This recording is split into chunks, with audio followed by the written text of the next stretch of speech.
Hello and welcome to The Explainer. Today we are going to tackle a concept that is, and I'm not exaggerating here, the absolute bedrock of programming and game development. We're talking about methods. You could think of them as the verbs of our code, right? They're the action words that actually make things happen. And we are not just going to sit here and talk theory. No. We are going to get our hands dirty. We'll start from a totally empty project in the Unity game engine, and by the time we're done here, we will have an object spinning on the screen using just one single powerful line of code. It's kind of the perfect hello world for making games because it shows you right away how this abstract text can create real, visible, dynamic action. So, here's our game plan for today. We're going to start at square one, setting up a brand new Unity project so we're all on the same page. Then, we'll dip our toes into a little bit of theory to really wrap our heads around what a method actually is. After that, the fun really starts. We'll write our very first line of code and make something move. And that's going to lead us to this really key idea, this difference between an action that happens just once and an action that happens over and over. And finally, with that new knowledge, we'll polish our code to get that smooth, constant motion we're looking for. It's the whole journey from zero to a working script. All right, let's dive right in. Our first section is all about setting the stage. You see, before our code can do anything, we need to build the little world it's going to live in. Think about it like this. You can't direct an actor if you don't have a stage for them to stand on, right? So this first part is a little hands-on challenge to get our basic Unity project up and running and ready for the main event, the coding. And I love this quote from our source material because it just gets right to the point. We are jumping straight into the action, no long, boring introduction. You know, when it comes to programming, and especially game development, the absolute best way to learn is by doing. All the theory in the world makes so much more sense when you actually have a real problem you're trying to solve. So go ahead and fire up your Unity Hub and let's build this thing together. Okay, here are the 5 simple steps for our setup. First, we'll create a new 2D project. That's kind of the main folder for our whole game. Then, we're going to add a little capsule sprite. It's just a simple shape that's going to act as our car.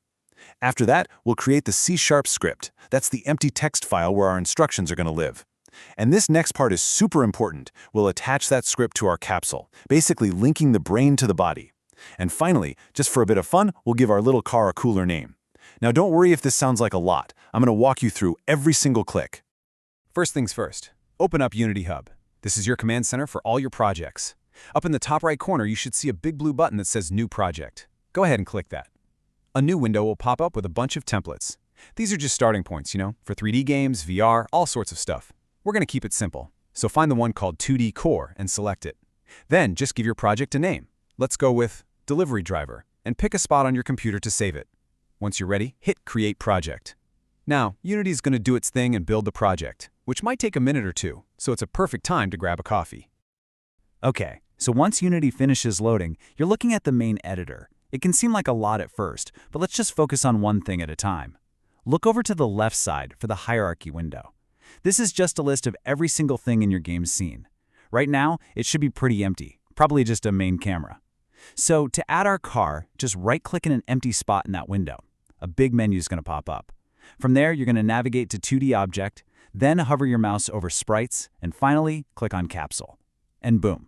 Just like that, you'll see a capsule pop into your hierarchy list, and a white capsule shape will appear right in the middle of your screen. That middle part is the scene view, your bird's-eye view of the game. Awesome, we've got our object. Now we need the brain, the instruction sheet, our script. Look down at the bottom of the editor. You'll see the project window, and inside that is your assets folder. Just think of this as the library for your entire game. All your scripts, your art, your sound, everything lives here. So, to make our script, just right-click in an empty space in this window. In the menu that pops up, go to Create, and then near the top you'll see C# script. Click that. A new file will appear, and its name will be highlighted ready for you to type. Let's call this one Driver. Then just hit Enter. And that's it. You just created your very first script file. Okay, so right now we have a car and we have a script, but they're completely separate. They don't know each other exist. We need to connect them. We need to tell the capsule, hey, you need to pay attention to the instructions inside the script. And we do that by attaching the script as a component. So first, just single-click on the capsule in the hierarchy on the left to select it. When you do that, look over to the right side of the screen. The inspector window will suddenly be filled with all the properties of that capsule, its position, its color, all that stuff. Now, to attach the script, just use your mouse to click and drag the driver's script from the bottom and drop it anywhere onto that inspector window on the right. You'll see a new section pop up in the inspector that says Driver Script. They are now officially connected. And for our very last setup step, let's give our little guy a proper name. Make sure your capsule is still selected, and then look at the very top of the inspector window on the right. You'll see a little text box with its current name, which is just capsule. Just click in that box and you can type whatever you want. The source material suggests Cruisy McDrive, which is just fantastic, so let's go with that. And we're done. Our scene is all set up, our actor is on the stage, and the script is in its hand, just waiting for us to write its lines. Perfect. So now that we have our stage and we have our star actor, Cruisy McDrive, it's time to actually understand the language of our script. Before we can start writing instructions, we need to know what an instruction even looks like in code. So this next section is just a quick but really essential little bit of theory on the star of today's show, the method. So what in the world is a method? Well, in the simplest possible terms, a method is just a named block of code that does one specific thing. It's a container for instructions. So if you wanted your character to jump, you'd write all the code for that. Applying force, playing an animation. Inside a method you might call jump. If you need to add points to a player's score, you'd put that logic in a calculate score method. As our source puts it, methods do stuff. That's it. They are the action words for your game. Now, you'll also hear people call them functions, especially if they come from other programming backgrounds. For what we're doing in Unity and C#, the terms are basically interchangeable, so don't let that trip you up. I love this slide because it breaks down how we interact with methods into two beautifully simple parts. On one side, you have creating the method. This is like writing down a recipe. You're carefully defining all the step-by-step instructions for a task. Add flour, then mix with eggs, but nothing is actually happening.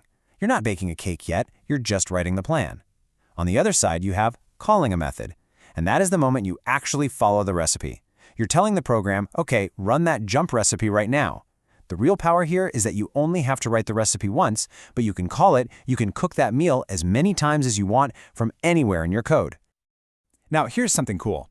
If you go back to Unity and double-click on your driver script, it'll open up in your code editor. And you'll notice it's not actually empty. Unity has already given us two special methods to start with, start and update. These are what we call event methods, or lifecycle methods. You can think of them as these predefined hooks that the Unity engine knows to look for. It's going to call these methods automatically at very specific times during the game. It's our way of tapping into the game's core rhythm. And we're about to see exactly when these two get triggered. All right, theory time is officially over. Let's get back into the editor and actually use what we just learned. In this section, we are going to write our very first line of C# code and make Cruisy McDrive do something. We're going to make it rotate. So, this is the big question for this section, isn't it? We know how to do it by hand. We can click on Cruisy McDrive, go over to the inspector, find the rotation field, and just type in a number. But that's us, the human, doing it. How do we tell the computer to do that for us? How do we give that same instruction through a script so it happens automatically? To answer that, we first need to get to know the single most important component in all of Unity, the transform. Every single object you put in your scene has one. You can't get rid of it. And it's what stores the object's position, its rotation, and its scale. So if you want to move or rotate or resize anything with your code, you have to talk to its transform component. Now for rotation in 2D, we have three axes. X is left and right, Y is up and down, and Z, you can imagine Z as a pin sticking straight out of your screen through the center of your object. To make our capsule spin around like the hands on a clock, we need to rotate it around that Z-axis. Okay, let's get that code editor back up. We're going to write our code right inside the start method between those two curly braces. So the very first thing we have to do is tell the computer we want to talk to our object's transform component. And luckily, Unity gives us a really nice shortcut for this. The key word is simply transform, all in lowercase. Now this is a super important detail. C# cares about capitalization. A lowercase t is the shortcut to the component on this object. An uppercase T refers to the idea of a transform in general. It's a common rookie mistake, so just remember, for what we're doing, we want that lowercase transform. Okay, so we've told the computer we want to do something with the transform, but the transform can do a bunch of things, right? It controls position, rotation, and scale. We've got to be more specific. To access the different tools inside the transform, we use a dot, a period. You can think of that dot as meaning look inside. So transform dot basically means look inside the transform component and find. And what are we looking for? Well, Unity has a built-in method just for rotation, and it's conveniently named rotate with a capital R. So our instruction so far reads transform.rotate. Now, just telling it to rotate isn't quite enough. The computer is going to say, rotate how? How much? Which way? We have to give it that specific information inside a set of parentheses. And the values we pass inside are called arguments. The rotate method is expecting 3 numbers: how much to rotate on the x-axis, how much on the y-axis, and how much on the z-axis, all separated by commas. Since we just want to spin it flat on the screen, we don't want any x or y rotation, so we'll put 0 for those. And for the z-axis, let's start with a nice obvious jump, like 45 degrees. So the arguments we're going to give it are 0, 0, 45. And now for the last, tiny but absolutely critical piece of the puzzle. In C#, almost every single complete instruction has to end with a semicolon. It's just like a period at the end of a sentence in English. It tells the computer, okay, this command is finished, you can process it now. If you forget this, your code just won't work. You'll get a big red error. So our final, complete, beautiful line of code is transform.rotate 0045. Go ahead and type that right into your start method, and this is important, make sure you save the file. All right, it's the moment of truth. Let's see the payoff. Hop back over to the Unity editor. At the top of the screen, you'll see the little play button. Go ahead and press that. This will start your game. Now, keep your eye on Cruising McDrive. As soon as the game begins, poof! It instantly snaps to a new angle. And if you look over in the inspector, you'll see the Z rotation value is now 45. It happened just once, right at the very beginning, and that's because our code is in the start method. We did it! We've officially controlled a game object with code. So that was pretty cool, right? We made our object move, but it was just a single instant jump. To get that continuous motion, that smooth animation we're after, we need to really understand the fundamental difference between those 2 main methods Unity gave us, start and update. And this slide lays it out perfectly. The start method gets called by Unity exactly one time, right when the object first appears in the game. It's for all your setup stuff. It's perfect for things you only need to do once, like setting a player's starting health to 100 or setting its starting position. The update method, though, that's the heartbeat of your game. Unity calls this method over and over and over again, once for every single frame that gets drawn to your screen. So if your game is running at 60 frames per second, update is getting called 60 times every second. This is where you put anything that needs to happen constantly, like checking if the player is pressing a button or making a character move across the screen. Okay, so based on what we just learned, let's do a little thought experiment. We have our line of code, transform.rotate 0045. Right now it's in start, where it runs once. So what do you think is going to happen if we cut that line of code out of start and we paste it into update instead? Knowing that update runs every single frame, what do you think that's going to look like? Just take a second and make a prediction in your head. All right, enough guessing, let's test our hypothesis. In this final section, we're going to make that exact change in our code and see what happens. Our goal here is to turn that single jerky rotation into a nice, smooth, continuous spin. And moving our code into the update method is the key to unlocking that. Okay, back in your code editor, go ahead and highlight that entire transform.rotate line inside of start. Now cut it, you can use Ctrl-X or Command-X. Now move your cursor inside the curly braces of the update method and paste it in there. And don't forget to save the script. Now, go back to Unity. Take a deep breath and press play. Whoa! Cruising McDrive is just a blur, spinning like a helicopter blade. It is completely out of control. So our prediction was right. It's definitely rotating every frame, but this is not the smooth spin we were hoping for. So why is it going so incredibly fast? Mrs. Y, your computer is unbelievably fast. Even with a simple little scene like this, it can draw hundreds of frames every single second. The source material for this explainer clocked in at over 700 frames per second. So let's just do the math on that. If it's running 700 times a second, and each time it's rotating by 45 degrees, that means our object is trying to rotate over 31,000 degrees every single second. It's no wonder it's just a blur. We're giving it a huge instruction and telling it to do it hundreds of times a second.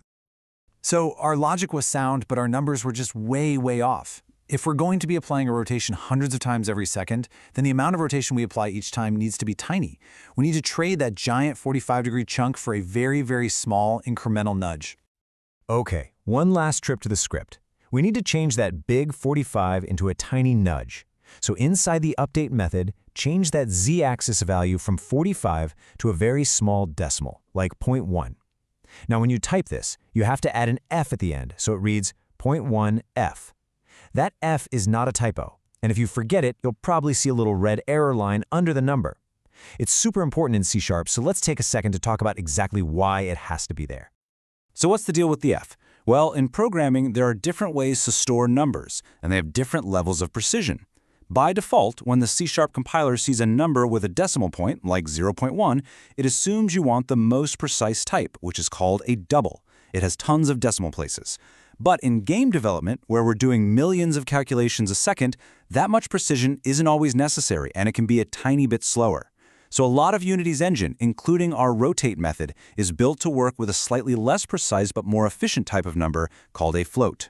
So by adding that f at the end, we're explicitly telling the compiler, hey, I know you think this is a double, but just treat it as a float. It's just a little piece of syntax to make sure our data types are all playing nicely together. So let's just recap the entire journey. We started off by setting up a basic scene, which gave us a stage for our action. Then we used Unity's built-in transform.rotate method. And when we called that method from inside start, which runs only once, we got a single one-time rotation. But when we moved that exact same line of code into the update method, which runs every single frame, and we tweaked the value, we achieved our goal, continuous, smooth spinning. And this just perfectly shows the core idea here. It's not just about what your code does, it's about where and when you tell it to do it. And that brings us to the end. In a pretty short amount of time, you've taken your first real steps into scripting in Unity. You've learned what a method is, the difference between creating and calling one, and that critical distinction between start and update. You've used a powerful pre-built method to directly control a game object. You now hold the keys to motion. So the question is, what are you going to build next? Could you use transform.translate to make it move? Could you change its transform.local scale to make it grow and shrink? The possibilities are endless now. Thanks for watching.